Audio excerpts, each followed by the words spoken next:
অল্প কয়েক পদের ফল দিয়ে সেমাই দিয়ে ফালুদা রান্না করব আজকে, এবং সাথে কি কি ইফতার করলাম সবই থাকবে আজকের এই ভিডিওতে। তাহলে চলো শুরু করে দেওয়া যাক আজকের এই ভিডিওটি।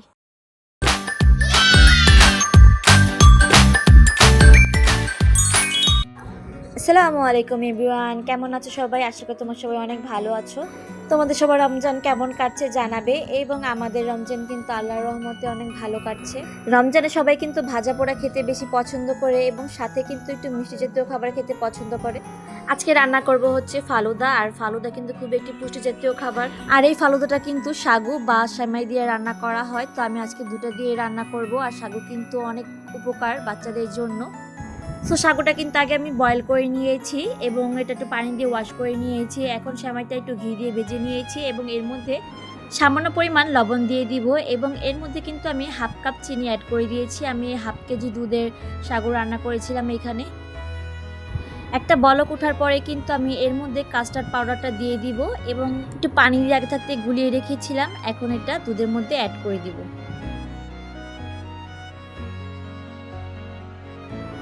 ফালুদাটা রান্না করতে করতে আমার ভিডিওতে যারা কমেন্ট করে তাদের নামটি মেনশন করে দিই। মালিহা মাইশা আপু লাভ রিয়েক্ট করেছে, এবং মিথিলা মৌ আপু লিখেছে খুব মজার রান্না, এবং উম্মে হেমিকা আপু কিন্তু ভালোবাসা দিয়েছে আমাদেরকে। সো থ্যাংক ইউ আপুরা, তোমরা আমার ভিডিওতে কমেন্ট করেছো, এবং তোমরা যারা চাও যে আমি আমার ভিডিওতে তোমাদের নামটা মেনশন করে দিই তারা কিন্তু অবশ্যই আমার ভিডিওগুলোতে কমেন্ট করে দিবে। তো আমার রান্নাটা কিন্তু হয়ে গেছে ফালুদা। আমি সিদ্ধ করা সাবুগুলো কিন্তু শেষ মুহূর্তে অ্যাড করে দিয়েছিলাম দুধের মধ্যে। এখন একটা বাটিতে আমি ঢেলে নিয়ে এগুলো একটু ঠান্ডা করতে দিব, কারণ গরম অবস্থায় ফলগুলো দিলে কিন্তু এটার টেস্টটা নষ্ট হয়ে যাবে।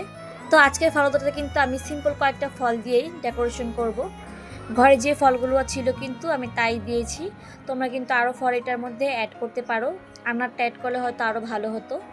ঠান্ডা করে নিয়ে কিন্তু আমি এই ফলগুলো ডেকোরেশন করছি। ডেকোরেশনের পরে কিন্তু আমি আবার এটাকে ফ্রিজে ঠান্ডা হতে দিব, অ্যান্ড দেন ইফতারের সময় কিন্তু বের করে নিব খাওয়ার জন্য।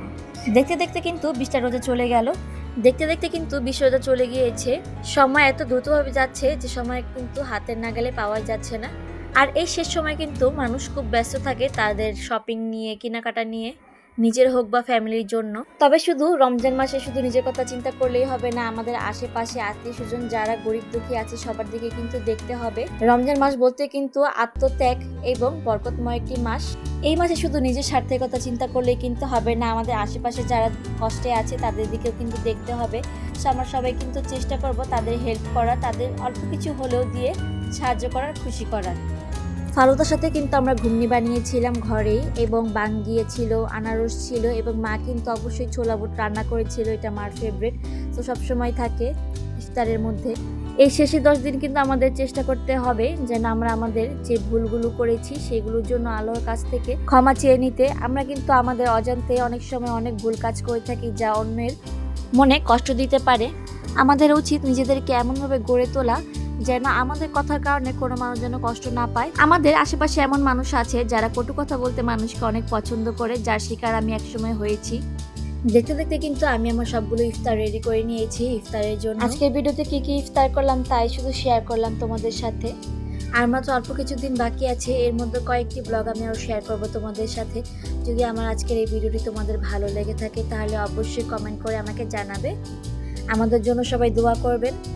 আজকের জন্য এখানে বিদায় নিচ্ছি। আল্লাহ হাফেজ।